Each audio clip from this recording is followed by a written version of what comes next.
One of the things you'll be doing after you've lost your job, especially in COVID times when this is recorded, is having a lot of video conference calls. And there are do's and don'ts for all of those. And to help me talk about this is Peter Kelly, who I've worked with in the television industry. And he also has his own production company. I want to call it that, production company, Peter Kelly Media. Peter, just give me a couple of quick do's and don'ts for people on their video conference calls, whatever format they use. Right. The very first thing I always recommend to people is check your audio. That's the most important thing. When I'm talking now, I'm hearing my voice come through, like it comes out of my mouth and into my ear. When somebody on the other end of a Zoom call is listening to my voice, it's going through a microphone, through the computer, and to them. And if there's a problem in the microphone or in the computer, I'm never going to be aware of it. So you have to test your microphone, because there's nothing worse than trying to talk to somebody and they can't hear you. There's static or it's muffled or something. And it's one of those things where, as important as video is, and my entire career has been about visuals, audio is actually key. If you have bad audio, people won't pay attention. If you have bad visuals but good audio, there's a lot more leeway. So sound is the most important thing to start. One of the first things I did was just buy a microphone. Yeah. Right. Yeah. If you're using Zoom has got a feature right in the corner where the microphone, the mute button is. You can test audio. Click on that and you can literally just go 1, 2, 3, 1, 2, 3, and it'll play it back. It takes 5-6 seconds, and then your audio is good. I think I saw that on Google Meet today as well. Yeah. So I do it on every single call. It doesn't matter whether I'm signing in, because there's always that ghost in the machine. You haven't changed anything, but somehow your settings change. Mm-hmm. So test the audio, especially if you're up for a job, or for me, if I'm meeting with a client, I always test the audio. Excellent. Audio, very important. Visuals. What should people look for in visuals? Visuals, you have to remember that you're effectively recreating being in person. So you don't have to have makeup on. You don't have to get like all dolled up, but you need to look professional. So for a Zoom call, make sure that your shirt or your top is appropriate to the job that you have. If I was talking to a mechanic and he was wearing overalls that was covered in grease, that would look completely professional to me. For me, I always have a dress shirt on. Even during the day, if I work like in jeans and a t-shirt, I have a dress shirt beside me that I throw on whenever I hop on a call because I look more professional. Yes, I've had this shirt for all the interviews. I have this shirt hanging across the room. When it's time to do the interview, I put this shirt on. Yeah, so it's not hard to do. The other thing I always recommend is run a brush through your teeth and through your hair. Preferably not the same brush. Not the same brush, yeah. Right. But you just want to make sure you look good. Like do the little check of your teeth just before you do the call. And then you're okay. And then you have to be cognizant of your background. So your background should be the same thing. It's got to look professional. There's a lot of leeway now. People understand that we're all working from home. A lot of people are making do in spaces that weren't designed for work. So there's a lot of forgiveness. But you can still control certain things. Make sure that what's directly behind you is something that you feel would be appropriate if you were to meet a prospective client or a job or an employer. Sorry, it's got to look like something you would meet in the real world. My sort of take on that, which may be a little different, I'm going to go full frame on me here, is one of the things I've actually liked about this world is getting to know people from their backgrounds. I don't really like the digital backgrounds. I think they look bad. So for my background, I have framed things. There are some bobbleheads, which are a little personality quirk. It gives me something. Perhaps they like baseball. We can talk about baseball. I've got my Buzz Aldrin picture back there. Gives me a chance to talk about that. So, I don't go full on super professional with these things. Like your background is very clean. It almost looks like a studio. Nice flower on one side, camera on the other, shows the media. Also tells you a little bit about yourself. But In my case, I'm lucky because this is a studio. Like my edit suite is also a shooting space. Right. But so your point is well taken. Like have a little bit of personality. Like there's a bookshelf behind me, and when I'm full frame, you can see my comic books. So Right. there's nothing wrong with that. But you want to avoid things like if you have a mirror or a window, windows and doorways, if you can avoid having that in your background, just because you can't control if there's lighting changes or if people walk by. I've been on a Zoom call of 20 people, and like 10 of them have a window in the background, and all 10 had an animal or a person walk by in the background, and that's 10 distractions. Even though it only happened once for each person, 10 distractions is 10 distractions. So you want to control the background as best you can. Obviously, don't be too stressed about it though. Yeah, I would say be mindful of it, right? Make a conscious decision. Clean up behind you is probably a good one. And if you're limited in your spot, limit in your spot. The other thing I want to talk about, this is a mistake I see all the time, especially from people in the media, and it drives me crazy, is framing. And you're not going to see bad framing with you and me because we have both put the camera at eye level. We can look right into the camera when we want to. And often what I do, not so much on these, unfortunately, is I will minimize the picture of the person in a Zoom call and put it right underneath the camera so I can look at them, and it also looks like I am looking at them. You can do both at the same time. Everything, the eye contact. So my advice there is talking to a camera is hard for a lot of people. I know I struggle with it because the camera doesn't react. It doesn't nod. It doesn't smile. I don't know if the person's interested or not. But the problem with there, let me look. I'm going to look at my screen. So now I'm looking at you on my screen, but from your point of view, it looks like I'm looking away. Mm-hmm. And nobody looks like that. Nobody talks to other people like that in real life. No. So my general advice for people is when you're talking, look at the lens. When you're listening, it's okay to look at the screen. And if you forget, and I still do, just, don't stress about it. When you remember, when you realize that you're not looking at the lens, just look back at the lens. And we kind of touched on it. The reason it's key is because it replicates eye contact. And it's a subconscious thing, but it goes a long way to connecting with the person at the other end. And that's what makes the difference between, getting the job and not getting the job sometimes. Yes. And, communication, just to get back into the basic communication theory, message goes out, message comes back. The only thing that keeps the message that was sent from being the message that's received is noise in the machine, right? You're trying to eliminate noise, which are distractions, looking away, but also you're trying to feed into that by giving positive reinforcement by looking at the camera and, smiling and nodding and giving those recognitions.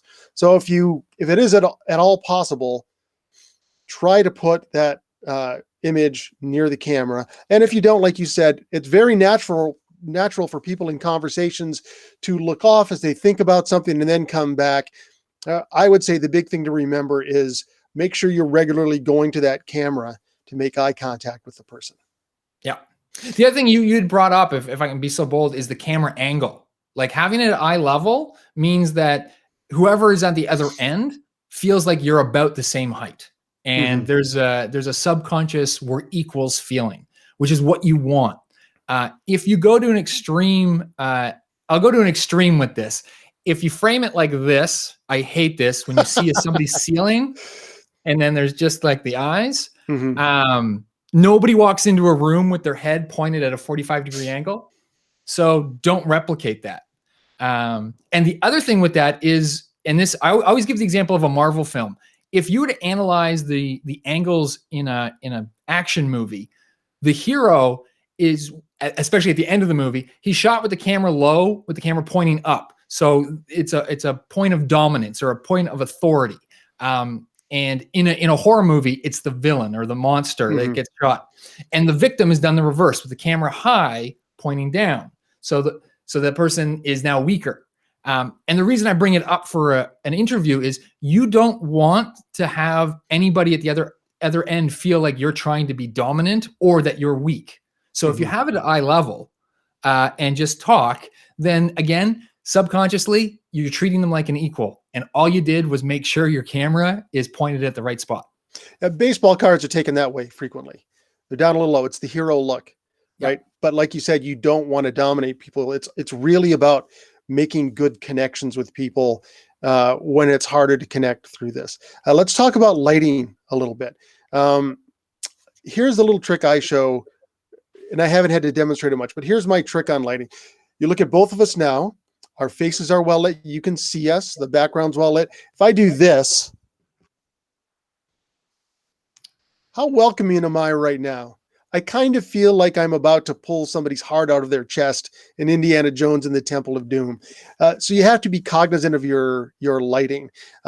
Big windows behind you that blare out the light, they can make your face disappear. The subtle text of that is it makes you look evil. Yep. Where should people put the light, Peter? Well, think of it naturally. In nature, almost all light comes from the sun and it shines down on you, right? So the ripping somebody's heart out, that's like the campfire. You put the flashlight under your chin. Yeah, that's exactly. And the reason that's spooky is because that's an unnatural lighting source. Nobody ever sees the shadow of your nose going up. It just doesn't happen in nature. So you want to have the light above you and in front of you. Like lighting can get very complicated. And I think we both know that there are people who do this for a living. Don't let that intimidate you. All you need to do is have even lighting, have it above you and in front of you so people can see your face. The most important thing here is that your face is relatively evenly lit and people can see your eyes. If there's any darkness, if there's anything preventing them from seeing you, they're not going to connect with you. Yes. I give a little tip of, like, for me, I actually have a light, and again, I've got some professional gear. I have a light bounce off my ceiling, and I realize now I'm a little blown out. I'm a little too bright, but it's mostly even. But I bounce the light off the ceiling. So if you don't have control over your lights, but you have a lamp that you can point up and bounce off of, most ceilings are white. Or if you go to Dollarama, you can get a whiteboard in the craft section for $1.50, and it's like 2 foot by 3 foot, and you can just angle that. Like you just bring it up like a piece of paper, and it will bounce the light, and you can put it under you or off to the side, and just kind of you play with it a little bit and see what looks the best. Yes, I have a light. I bought a light on a dimmer, which you saw me dimming. I have this light on a dimmer, which allows me to control how hot those peaks are. But I also use this lamp. It's not shining straight at my face. I bounce it off the ceiling.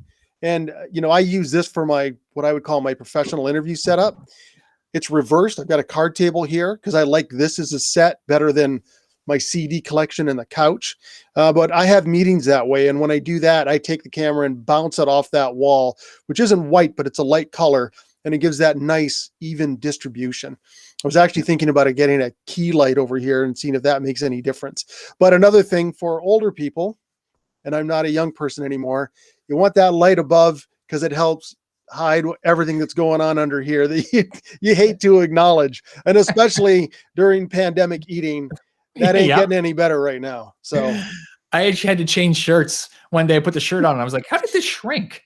Like, oh, the shirt didn't shrink. Yeah, nothing changed. The shirt's fine. Is there anything that we've missed that you think we should touch on with people and their communication through these video services?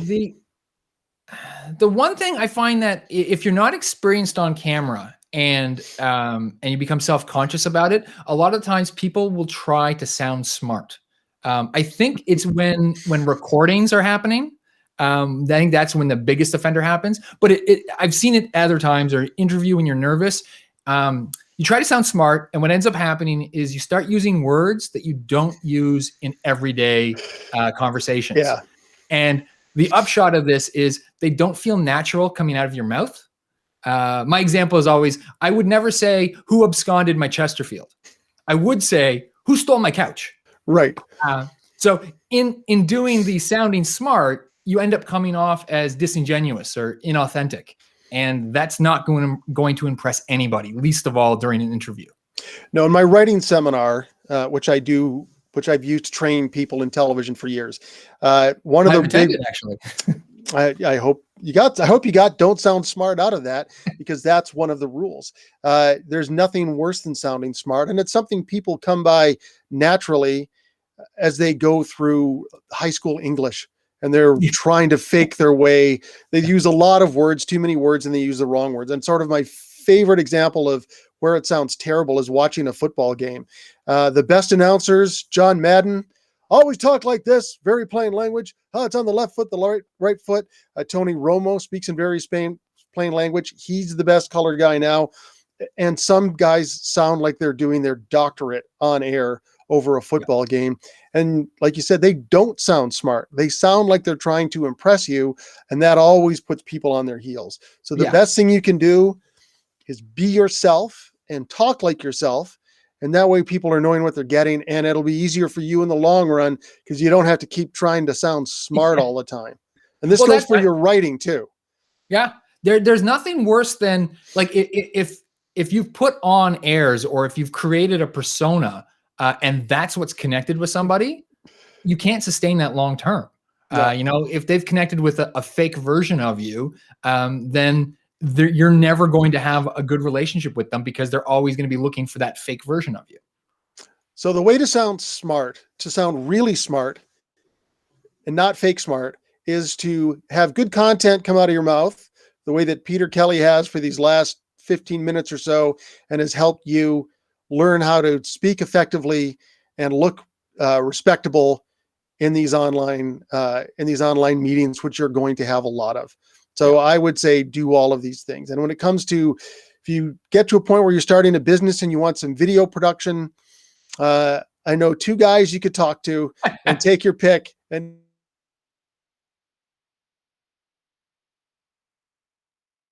man and a good pro.